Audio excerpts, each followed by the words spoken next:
Assalomu alaykum.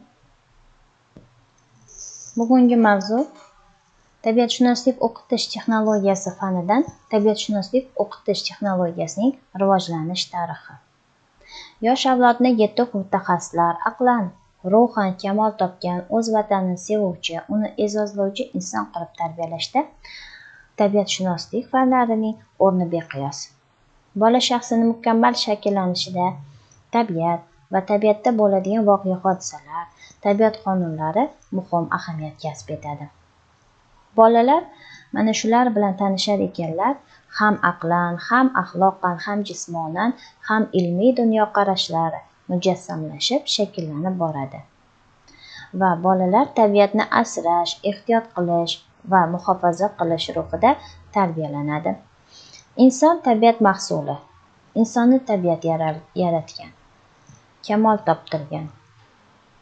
Shunday ekan, biz tabiatni e'zozlashimiz, unga to'g'ri munosabatda bo'lishimiz, tabiatni ko'rkamligiga, abadiyligiga hissa qo'shishimiz kerak bo'ladi.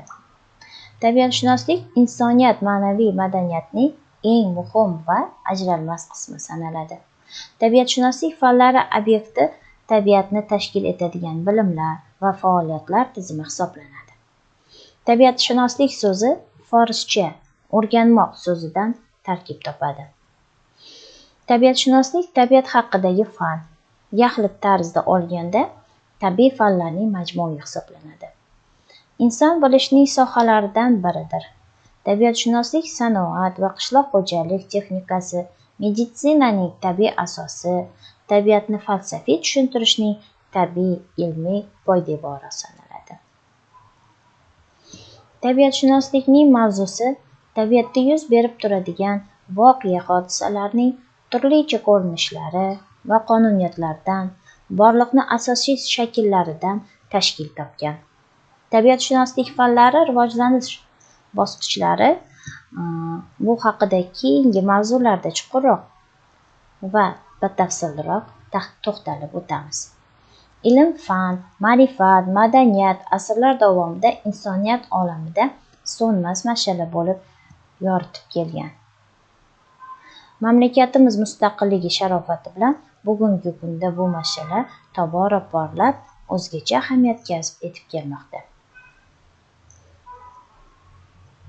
Bunga ma'lum bo'lmagan tarix zarvaraqlari qatida pinhona yotgan qadriyatlarimiz, noyob qo'lyozma asarlarimiz, qadimiy yodgorliklarimiz istiqlol sharofati bilan tadqiqotchi olimlarimiz tomonidan teran o'rganilmoqda.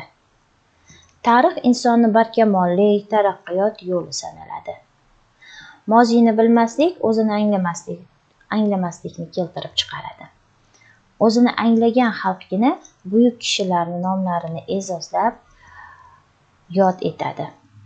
Agar biz o'tmish tariximizga nazar tashlasak, yashab ijod etgan pedagoglarimiz o'zlari ijod etgan davralardayoq bolaning har tomonlama o'sishida ma'naviy oziqa beradigan tabiatning noz-ne'matlari uning mo'jizalari deb ta'kidlab o'tgan.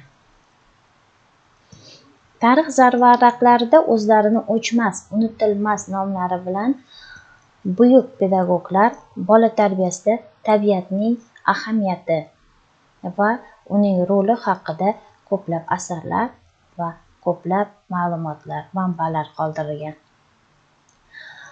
Ushbu mavzuni o'rganishda biz g'arb pedagoglariga murojaat qiladigan bo'lsak, tabiat haqidagi qarashlarini, o'z fikrlarini bildirgan buyuk pedagog olim Yan Amos Komenskiy, Yogan Genrix Pistoletsi va Jean-Jacques Rousseau'ni misol qilib olishimiz mumkin.